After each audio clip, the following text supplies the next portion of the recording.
प्रत्येक जीव भटक रहा है।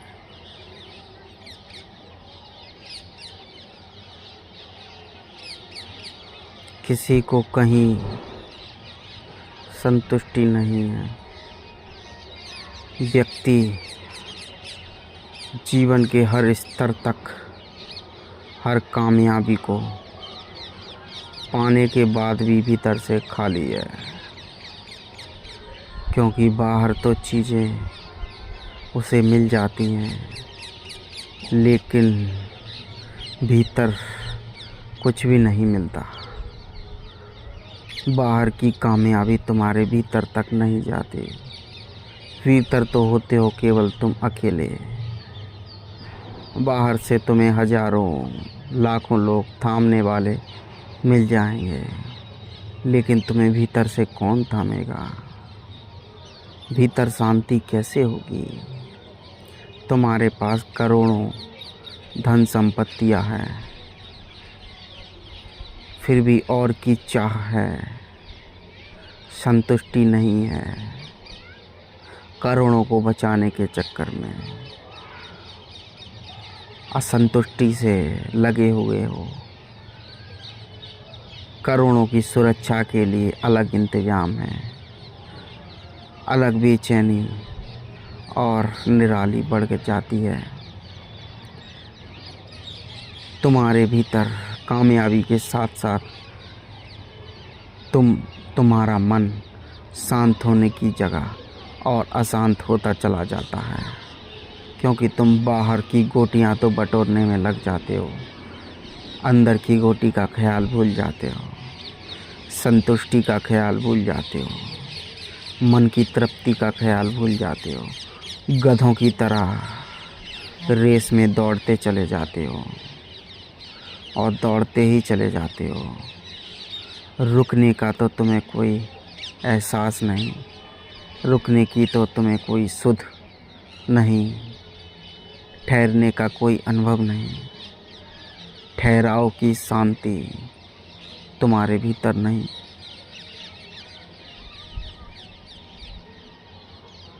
इसलिए कितने विक्षिप्त होते चले जाते हो। तुमने देखा, जैसे जैसे लोग अपनी कामयाबी को प्राप्त करने लगते हैं, वैसे वैसे वैसे ही वह एक नया रूप ओढ़ने लगते हैं। उन्होंने अहंकार की चादर ओढ़ ही रखी थी और कुछ नया करने पर और महा अहंकार की चादर ओढ़ लेते हैं।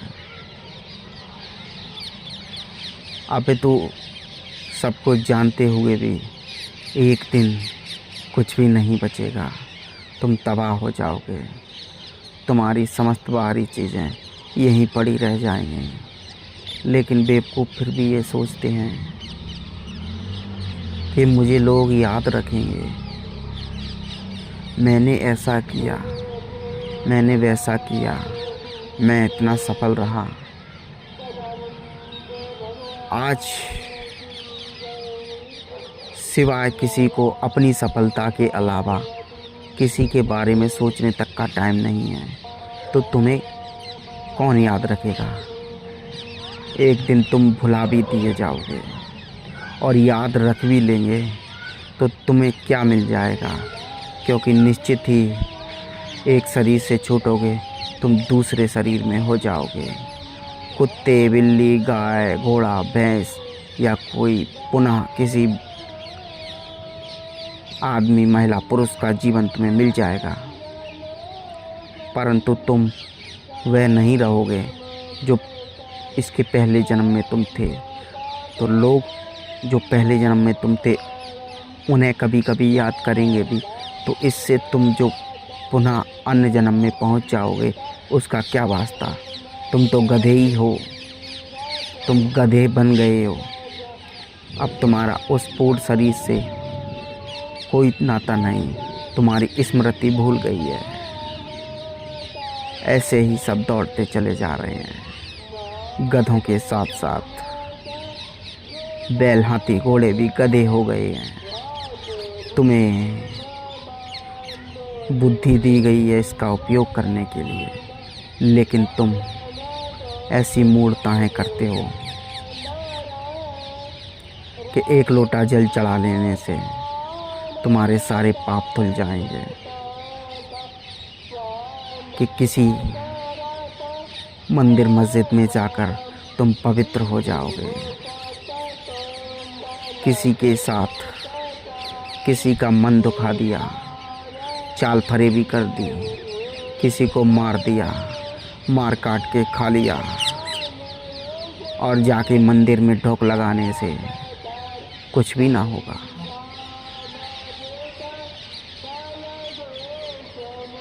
और अगर मंदिर में ढोक लगाने से कुछ हो भी जाएगा तो वो भी तुम्हारा यहीं पड़ा रह जाएगा।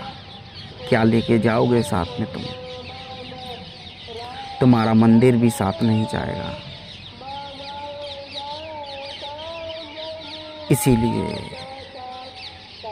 ज्ञानियों ने, पहुँचे हुए संतों ने तुम्हें जगाने की हमेशा ही कोशिश की है, लेकिन तुम गधों की रेस में दौड़ रहे हो, तो तुम्हें ठहरने का आनंद क्या मालूम। किसी ठहरे हुए व्यक्ति के समीप अगर बैठ सको तो उसकी शांति, उसका आनंद तुम्हें छुएगा तो जीवन तुम्हारा बदल सकता है। क्योंकि तुम्हारे मन ने केवल तीव्रता जानी है, बाहरी दौड़ जानी है, भीतर की शांति नहीं जानी है। इसीलिए तुम जन्मों जन्मों से भटक रहे हो। जो भीतर के आनंद से परिचित हो जाता है, जो सत्य से परिचित हो जाता है, वह सत्य में आगे बढ़ने लगता है। फिर उसे झूठ नहीं पकड़ पाता, क्योंकि सत्य की महक, सत्य का स्वाद उसकी जीभ को टच कर गया है। जिसने अमृत की एक बूंद भी चख ली, वह उसका स्वाद चाहकर भी ना भुला पाएगा, क्योंकि अमृत है अमृत। तुम्हें ईश्वर मिलेगा तो क्या तुम उसे बखान करने के लिए बच पाओगे? तुम्हारी सारी बुराइयां मिट जाएंगी, तुम्हारे समस्त पापों का नष्ट होगा। निश्चित ही अमृत की बूंद को चखोगे तो पापों का नष्ट होना स्वतः ही है, लेकिन तुम्हारे भीतर के अमृत की बूंद, अमृत के आनंद के झोंके से पापों के नष्ट होने को जोड़ लिया है बेवकूफ़ों ने। कि किसी गंगा में डुबकी मारा हो तो तुम्हारे पाप नष्ट हो जाएंगे, किसी मंदिर में पूजा अर्चना करा दो तो तुम्हारे पाप नष्ट हो जाएंगे। निश्चित ही ये उन मूर्खों का गोरख धंधा है, जिस धंधे को कर कर वह अपना घर चलाते हैं, वह शान शौकत से रहते हैं, जिस धंधे को कर कर वे ऐश करते हैं, वह केवल उनकी अय्यासियों के लिए उन्होंने तुम्हें कोरी पारी बातें पढ़ा दी हैं। लेकिन मूर्खता तो यहाँ होती है, किसी के पढ़ाने से तुम अपने भीतर से चूक जाते हो, तुम अपने भीतर को सुनना ही नहीं चाहते हो। भीतर तुम्हारे कुछ और आवाज़ें उठ रही हैं, तो तुम बाहर मूर्खों की बातों को सुनते जा रहे हो। तुम तुम्हारे ही मालिक नहीं हो, तुम नौकर हो, तुम कायर हो, तुम गुलामों की ज़िंदगी जी रहे हो। मेरा एक ही उद्देश्य है कि तुम तुम्हारे मालिक बनकर जियो। कोई तुम्हें झूठ के प्रति बरगला ना सके, सत्य के प्रति भयभीत ना करे। तुम्हारा निर्णय, तुम्हारा सत्य, तुम्हारा मार्ग तुम ही डिसाइड करो। गुलामी की जंजीरों को तोड़ना होगा, आवाज़ को उठाना होगा और खोज पर निकलना होगा। किसी और की खोज नहीं, स्वयं की खोज। क्योंकि तुम्हें बहुत भटका दिया गया है, तुम बहुत भटक चुके हो। अब जब भटक गए हो तो राह को खोजना होगा। अपने भीतर की गूंज को पुनः प्राप्त करना होगा। जिस गूंज के साथ तुम आए हो उसी में गमन पुनः करना होगा। तुम्हें स्वयं से पूछना होगा कि तुम कौन हो, कि मैं कौन हूँ, कहाँ से आया हूँ।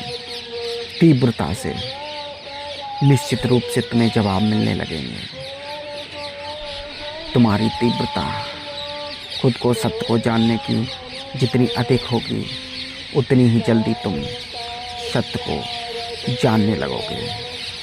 लेकिन बाहरी झूठ को भी समझ लेना होगा। धन्यवाद।